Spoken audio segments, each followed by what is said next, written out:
আসসালামু আলাইকুম দর্শক, আজকে আপনারা যেটা দেখতেছেন সেটা হচ্ছে আমার পাট শাকের বেড।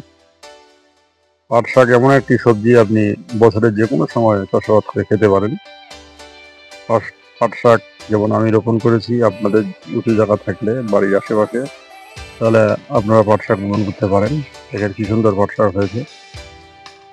পাট শাক আসলে একটি ভালো সবজি। পাট শাক উচ্চ প্রোটিন সম্পন্ন একটি সবজি, যাহা মানবদেহে রোগ প্রতিরোধ ক্ষমতা বৃদ্ধি করে।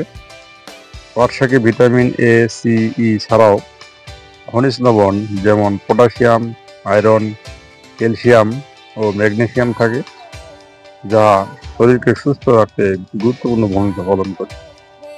কাজেই আপনার খাওয়ার প্লেটে এই সময় পাট শাক রাখতে পারেন। পাট শাক বাজারেও পাওয়া যায়, আর আপনি যদি খেতে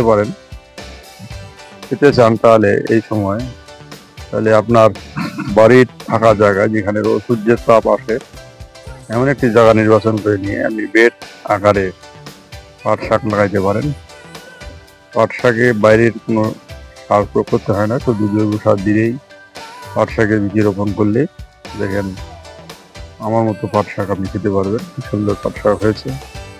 পাট শাকের বেডের দুই পাশে ড্রেন করে দিবেন, যাতে করে বৃষ্টির পানি পাট শাকে না লেগে থাকে। আপনারা দেখতে পাচ্ছেন যে এই পাট শাকে কি পরিমাণ পাট শাকের হয়েছে। এই দেখেন, আপনার ড্রেন দেখতে পাচ্ছেন, এভাবে ড্রেন করে দিবেন যাতে করে পাট শাকের বেডে আপনাদের পানি না লেগে থাকে, ট্রেনেই পানি নেমে যাবে।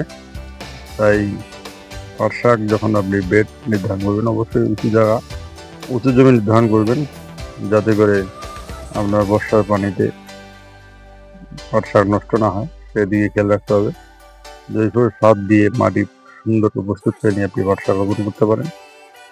আজকে যে পাট শাকটা দেখতেছেন, এটা আমি তুলে আমাদের খাওয়া শেষ হয়ে গেলে পরবর্তী আবার নতুন পাট শাক লাগাবো। সকলকে ধন্যবাদ।